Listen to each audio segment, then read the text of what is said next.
it going, brothers? Welcome back to another Geekub's Legacy Steel and Sorcery video. On February 25th, Notorious Studio decided to give us early access update number 1. From first looks, it looks like we might be having a promising future with Legacy Steel and Sorcery. Let's not waste any more time, let's get straight into Legacy Steel and Sorcery patch notes number 1. I do think this is a very important patch for the future of the game, and I quickly wanted to say that I'm very proud of the dev team. To start off, we get a message from the devs that talks about the different goals that this update consists of, with Notorious trying to address some of the biggest concerns within the Legacy community, with most of those concerns being with Warrior and Rogue and class balancing, stash sizes being way too small, and as well as reverting the Morthog loot table. Here are some of the general changes. I think the big one here is for the players who accidentally deleted their Foundry Pack chest. They can now find new ones inside of their in-game mailbox. Also a memory leak problem within the game. I think this mainly applied to Priest players, but I'm not too sure. Maybe it applied to every single class in the game. Let me know in the comments. Speaking of Priest, it is the first class in the patch notes, so here's what we got.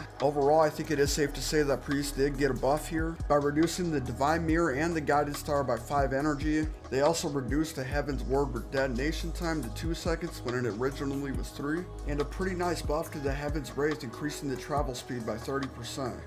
The Sword and Buckler is also getting a minor rework. The other nerf I'm most disappointed about is the Glowing Sanctum Staff. The energy is now 5 per hit when it originally was 10. The Rogue has a lot of changes, but I think the most important ones are going to be the Evade, some of the Phantom Dagger changes, and the Grapple changes, and as well as the 8-second cooldown on the Visage.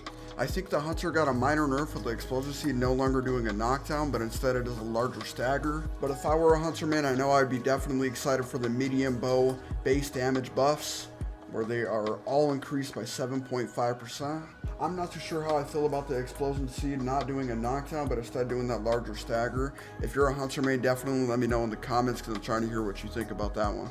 Boy oh boy, do we have some hefty changes to look at for Warrior. I love how they started off with the Enrage issue.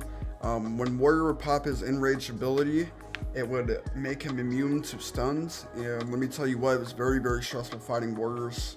I think some of the more notable Warrior changes are going to be the Death Ball changes, where they reduce all the base damage of all the Death Balls by 6%, and also the Flying Doom weapon special, where they're replacing the stun with the knockback.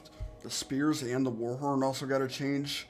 The Spears damage got reduced by 20%, and they also added an 8-second cooldown, and with the Warhorns they did add the 30-second cooldown, which I believe was very much needed. The treasure rooms and the giant skulls are buffed. Like I said in the beginning, they did end up updating the inventory. The base stash tab count is now 4, as well as some very much needed ossuary fixes. While I'm editing this video, I think it's kind of good to note that they made some improvements to the rogues being able to enter treasure rooms. And supposedly they also got rid of all the cheese spots inside of Morthog's room, and Morthog's portal is now a door that closes once you go in. Hey guys, this is the end of the video. Let me know if you guys enjoyed it, and let me know what you guys think about Early Access Patch 1. Thanks for watching, and make sure you always bend your knees. If you're not talking that bread to me, then nigga, I don't wanna talk.